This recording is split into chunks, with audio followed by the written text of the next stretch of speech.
CBSE class 12 maths हमारा chapter है relations and functions. हमारा अगला टॉपिक है टॉपिक नंबर 4 इक्विवेलेंस क्लास। ये जो इक्विवेलेंस रिलेशन है उसी का सब टॉपिक है, लेकिन मैंने इसको टॉपिक 4 किया है और इसमें हम लोग कुछ क्वेश्चंस इक्विवेलेंस रिलेशन के भी करेंगे। तो हम लोग करते हैं। अगला क्वेश्चन है क्वेश्चन नंबर 1 और ऐसे question number 19। If A is equal to this and R is a relation in A cross A defined by AB is related to CD if A plus D is equal to B plus C. For ABCD in A cross A, prove that R is an equivalence relation. Also obtain the equivalence class 2-5.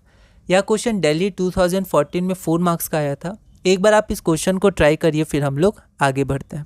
तो ऐसा similar question हमने question number 18 में किया था, है ना। तो एक बार आप क्वेश्चन 18 देख लीजिएगा, है ना। इसके जस्ट पिछला क्वेश्चन था, इसमें मैं थोड़ा जल्दी आगे बढ़ूंगा क्योंकि सिमिलर क्वेश्चन है और इसमें हम लोग थोड़ा फोकस करेंगे। तो सबसे पहले गिवन में क्या है, हमारे पास ए सेट है और जो रिलेशन आर है वो ए क्रॉस ए पे है। जनरली किसी एक सेट पे होता है, पर यहाँ पर रिलेशन आपका ए क्रॉस ए पर है और यहाँ पर ए बी और सी डी।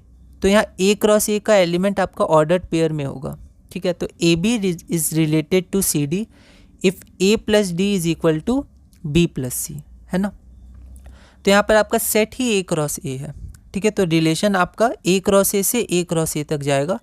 तो यहाँ पर रिलेशन में आपका एलिमेंट हो जाएगा ए बी सी डी और सेट का एलिमेंट ए बी होगा, ऑर्डर्ड पेयर। जनरली सेट का एलिमेंट सिर्फ ए होता है ना। क्वेश्चन 18 को एक बार आप देख लीजिएगा। प्रूफ क्या करना है हमें, R is an equivalence relation और हमें इक्विवेलेंस क्लास फाइंड करनी है और ये रिलेशन है A plus D is equal to B plus C. Reflexivity में ए बी एक एलिमेंट ले लिया तो ए बी से रिलेटेड होना चाहिए, ठीक है। तो यहाँ पर ए प्लस बी बराबर बी प्लस ए होता है, एडिशन इज कम्यूटेटिव। तो ए बी रिलेटेड है ए बी से, है ना। So relation R is reflexive. तो रिलेशन आर क्या हो गया आपका, रिफ्लेक्सिव हो गया, ठीक है। क्योंकि यहाँ ए बी खुद से रिलेटेड होना चाहिए ए बी से। अगला है हमारा सिमेट्रिक। तो सिमेट्रिक में क्या होता है, हम लोग दो एलिमेंट लेते हैं। तो ए बी और सी डी दो एलिमेंट ले लिया ए क्रॉस ए का जो हमारा गिवन सेट है, और हम लोग खुद मानते हैं ये दोनों रिलेटेड है आर से। तो A B is related to C D under the relation R. तो अगर ये रिलेटेड है तो A plus D is equal to B plus C होगा। अब इसको पलट के लिख देंगे B plus C is equal to A plus D, और इसको लिख सकते हैं C plus B is equal to D plus A, ठीक है। तो C D is related to A B, क्यों, क्योंकि सी प्लस बी, तो ये देखिए सी प्लस बी और डी प्लस ए, तो ये आपका डी प्लस ए, ठीक है। तो ये सिमेट्रिक भी है। तो A B is related to C D ये हमने माना था, और C D is related to A B ये हमने प्रूव कर दिया, शो कर दिया। So relation R is symmetric.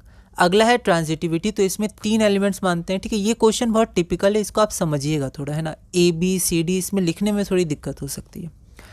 A B यहाँ पर सी डी होगा, ठीक है। यहाँ पर बी नहीं होगा क्योंकि जब एक एलिमेंट होता था तब बी होता था, यहाँ पर अलग एक एलिमेंट ऑर्डर्ड पेयर में ही है। तो ए बी एक एलिमेंट हो गया, सी डी एक एलिमेंट हो गया और ई एफ एक एलिमेंट हो गया, ठीक है। ये तीनों ए क्रॉस ए के एलिमेंट हैं, ठीक है। अब हम लोग खुद मानेंगे कि ए बी रिलेटेड है सी डी से और सी डी रिलेटेड है ई एफ से। जैसे हम मानते थे ना, A is related to B और B is related to C, तो ये सेम रहता था। वैसे यहाँ देखिए सी डी आपका सेम है ना। अब यहाँ देखिए, अगर आपका ये रिलेटेड है तो A plus D is equal to B plus C होगा, और अगर आपका ये रिलेटेड है तो C plus F is equal to D plus E होगा, ठीक है। तो इक्वेशन 1 मान लिया, इक्वेशन 2 मान लिया। अब हमें चाहिए क्या, तो पहले चाहिए जो है वो देख लेते हैं। तो हमें चाहिए ए बी रिलेटेड होना चाहिए आपका ई एफ से रिलेटेड होना चाहिए, ठीक है। इसका मतलब हमें क्या चाहिए, ए एफ। तो हमें ए प्लस एफ चाहिए और बी प्लस ई चाहिए, इसको ध्यान रखिएगा। तो अब हम क्या करेंगे, दोनों को प्लस कर देंगे। तो प्लस करके हम देखेंगे A plus F plus is equal to B plus E आ जाएगा। तो A B related to E F आ जाएगा।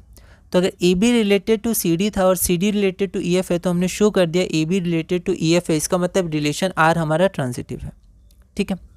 Therefore the given relation R is reflexive भी है, सिमेट्रिक भी है और ट्रांजिटिव भी है। Hence the given relation R is an equivalence relation. यहाँ तक हमने पिछले क्वेश्चन में भी किया था। आगे बढ़ते हैं, इक्विवेलेंस क्लास। तो इक्विवेलेंस क्लास क्या होता है, किसी भी रिलेशन में दो आपके किसी भी रिलेशन के एलिमेंट में 2 टर्म होते हैं, ठीक है, ए और बी। तो अगर हमें पहला टर्म पता है तो उसका इक्विवेलेंस क्लास होगा दूसरा टर्म, ठीक है। तो जैसे यहाँ पर अगर हम कोई एलिमेंट लें 1 और 2, तो 1 का इक्विवेलेंस क्लास आपका 2 हो जाएगा, ठीक है। पर 2 से ज़्यादा भी हो, जैसे 1 2 है, 1 3 है, 1 4 है, तो 1 आपका सेम है, तो 1 का इक्विवेलेंस क्लास हो जाएगा 2 3 और 4, ठीक है। तो ये होता है। तो यहाँ पर आपका एक एलिमेंट दिया है, यहाँ ऑर्डर्ड पेयर में एलिमेंट है, तो एक एलिमेंट आपको दिया है 2 और 5, तो इसका इक्विवेलेंस क्लास क्या होगा, सी डी हो जाएगा, क्योंकि रिलेशन का एलिमेंट क्या होगा, ए बी और सी डी, दो एलिमेंट होते हैं उसमें, और यहाँ पर जो मतलब एक एलिमेंट होता है, दो टर्म होते हैं। यहाँ आपके टर्म ऑर्डर्ड पेयर में, तो पहला टर्म ये है, दूसरा टर्म ये है, तो इसकी वैल्यू आपको दी है 2 और 5, आपको सी डी की वैल्यू निकालनी है, ठीक है। तो for 2 5 we find that C D element of A cross A, we will find C D element of A cross A such that 2 5 is related to C D element of A है, ठीक है, और C comma D element of A cross A है, ठीक है। तो अगर ये रिलेटेड है तो यहाँ देखिए 2 + d is equal to 5 + c, तो d - c is equal to 3। अब c और d क्या है, एलिमेंट ऑफ a है ना। अब अगर हम लोग a देखें, अगर हम लोग यहाँ से a देखें तो a की वैल्यू क्या है, 1 2 3 4 5 6 7 8 9, तो इन वैल्यूज़ में से d और c कौन सी वैल्यूज़ ले सकते हैं, ठीक है।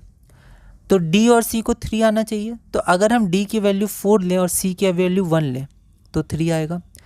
d की वैल्यू हम लोग 5 लें, c की वैल्यू 2 लें तो भी 3 आएगा, ठीक है। ऐसे क्या कर सकते हैं, तो ऐसे हम ये सब कर सकते हैं, ठीक है।